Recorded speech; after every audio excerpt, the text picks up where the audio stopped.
I mean, we are net importers of silver. Um, and, you look at Mexico and their new administration is nationalizing a lot of their assets too, like strategic assets. And there's rumors that they want to nationalize their silver assets. They've had enough of being plundered by the rest of the world, pillaged.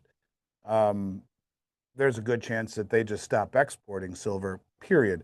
You look at the next, the number three, which is Peru. Peru, yeah. And China just built, I believe, a deep water port there for them and trying to, bring them into the Belt Road type of deal. And they're going around Peru and buying up, Sean Kun has told me that our mutual friend, that they're buying up all the doré and concentrate from the miners directly in Peru and Mexico. In fact, Vince Lancy, his comment was the Chinese for years have been buying silver from Mexico before it's even called silver, before it's even pulled out of the ground. In other words, they're buying doré.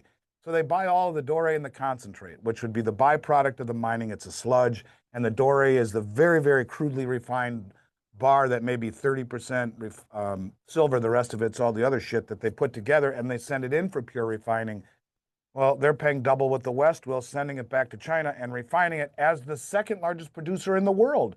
So the first is Mexico, the second is China, the third is Peru. So Right. China's buying directly from Peru and Mexico, the number 1 and 3 supplier, doré and concentrate. They're probably buying refined stuff too. I'm sure they're buying stuff everywhere. So you're getting to a point where this race for Yep. commodities is accelerating. And the Yeah. point that you make is very, very valid and very quickly could shut off. You start to see tariffs on this kind of stuff. You wonder how high could silver go I mean, in an environment where the LBMA can't deliver because they're 8 weeks delayed and yeah. trading 15 times the float every day. And then you see this kind of stuff. It's the word asymmetrical, Jay. Asymmetrical means lowest downside, highest upside. And I don't think there's an asset on the planet and all the silver work you've done to the community for so long will be rewarded. It's going to go higher, and your ability to do it and do it with privacy outside the system is being Mm, compromised by the day. and harder to That get they're too. coming in, they're coming in on your privacy, and they'll know everything about you, know your transaction, not just know your client and your anti-money laundering. Did you get it legitimately, and have you paid your taxes on it? But by the way, um, what are you buying? And we'll be able to track that if all of a sudden they say, all of these institutions you work with are like, we are no longer offering standard checking accounts. It's a stablecoin account, and it's very, very convenient for you. And your check will clear in 7 seconds. Instead of it being a check, it's a stable. It's like Venmo or Zelle. Yeah. Everything's Yep. going to be like that, and it's going to Yep. be done under the name of convenience. Yep. But that convenience will have just lopped off Yep. all privacy that you ever had with cash. Right. Think of every game you've ever played. I mean, every game you've ever played. In almost every game, the object is to misdirect the opponent. If you're playing basketball, it's the no look pass. There's plays in football called misdirection. That's a handoff where the whole line goes this way, or a screen pass where everyone goes this way, but the one guy sneaks out to the other side to the flat and he's wide open because the play is over here, but that one guy's over there. Misdirection. Think of checker or chess. I Chess. love chess. I play chess every day. I'm Well, addicted to chess.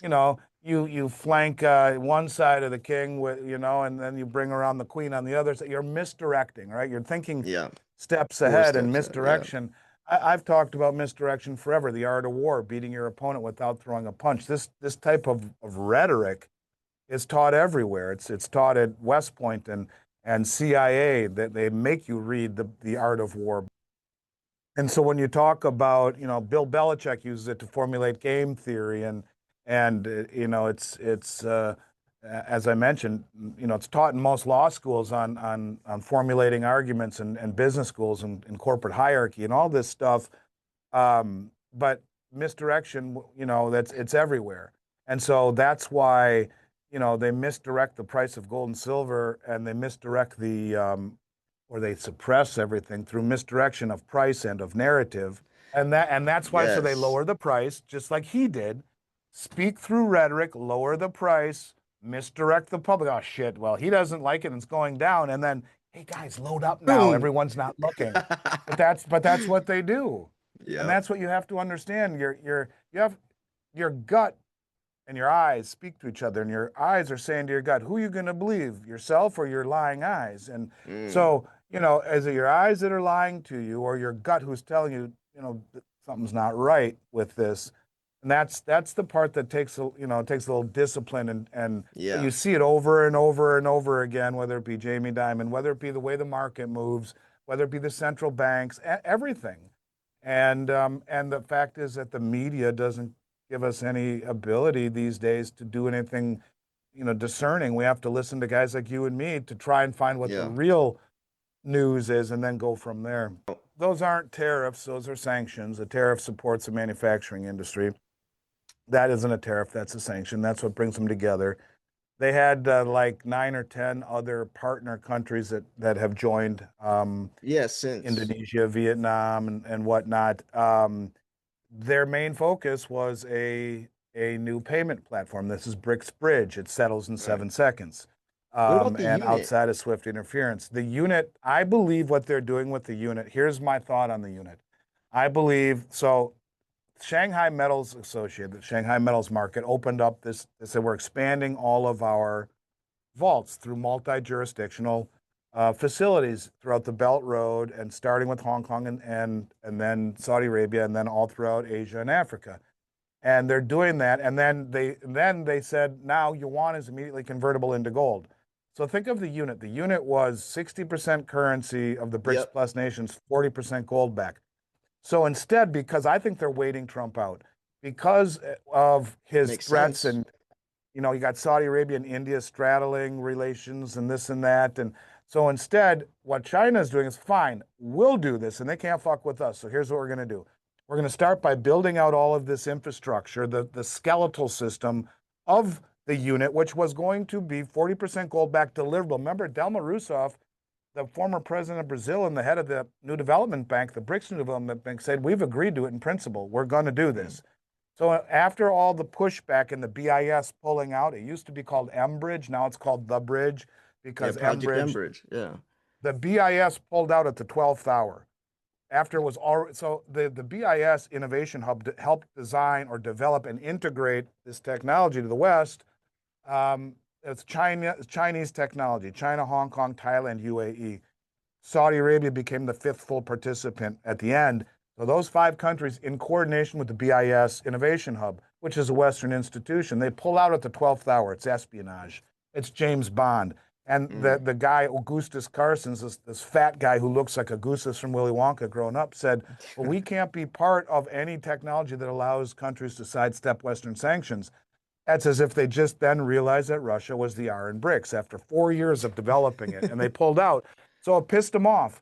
And they now call it the bridge. And they've already, as I mentioned, they've already signed up the 11 countries in Southeast Asia, the 5 countries in the Middle East, and now we're integrating it into the Belt Road. It's going to be massively expansive. And so I believe, Mm. and then the settlement is the gold that will be not only the BRICS Metals Exchange, the new Moscow Exchange, the new exchange in Singapore, all of these exchanges that aren't directly tied to the Shanghai Metals Exchange, along with their expansion in multi-jurisdictional hubs. And then they said, as of right now, you can take your yuan and switch it into gold in yuan right now. You do not have to convert to dollars. So Saudi Yeah. Arabia buys oil from China, not in dollars, or the other way around. China buys from Saudi Arabia in yuan, not in dollars, and Saudi Arabia switches it to gold. Soon they'll be able to take that gold right out of the vault, the Shanghai vault, that will be in Saudi Arabia, audited by the Saudis, et cetera. And soon it'll be all throughout the ecosystem, multi-jurisdictional.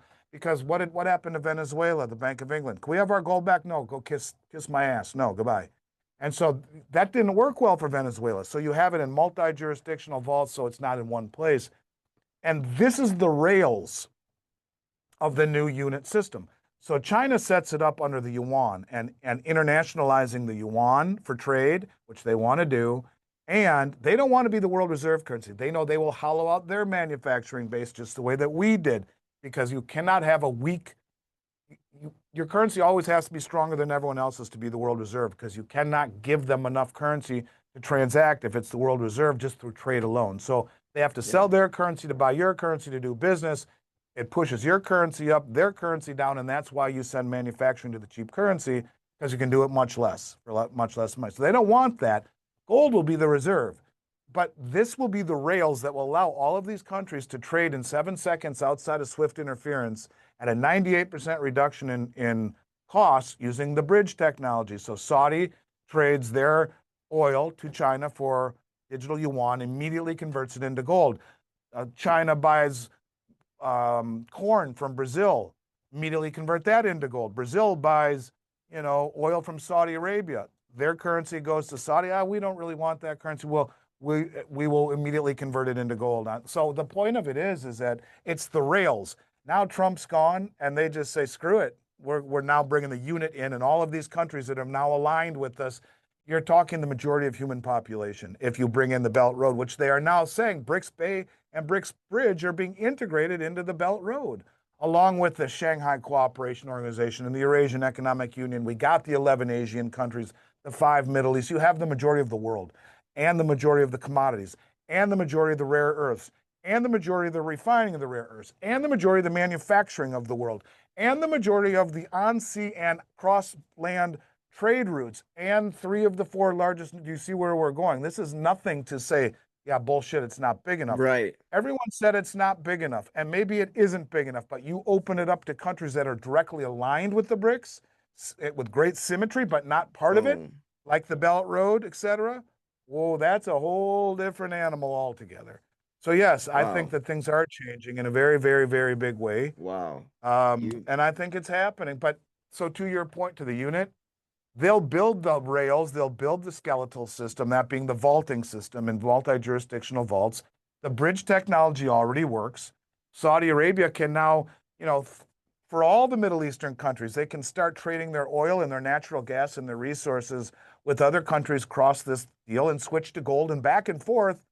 And the SWIFT won't even know about it, because the reason that the U.S. knows how much business is being done, elsewhere, is because ultimately things have to go back and forth through the SWIFT system to go into dollars. Right. If you're never touching the SWIFT system or going in and out of dollars, no one's going to know shit. That's exactly right. And if the way it is now, if Saudi Arabia wanted to trade with China, well, China has to convert to dollars to buy oil from Saudi Arabia, and then the oil gets sent back. But if Saudi Arabia wants to buy something from China, they have to convert to dollars, and then convert to yuan from the dollars, and the whole thing is just crazy. There's all these conversions through intermediary banks, cost money, cost time, and now you just go bang, bang, and done in 7 seconds. Wow. With no SWIFT interference, can't be kicked out, can't be sanctioned. Go ahead, sanction me. What do I care?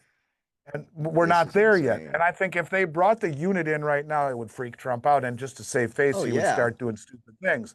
So instead, the Chinese do it and say, we're going to slowly, industrialize and internationalize the yuan and our Shanghai Metals Exchange.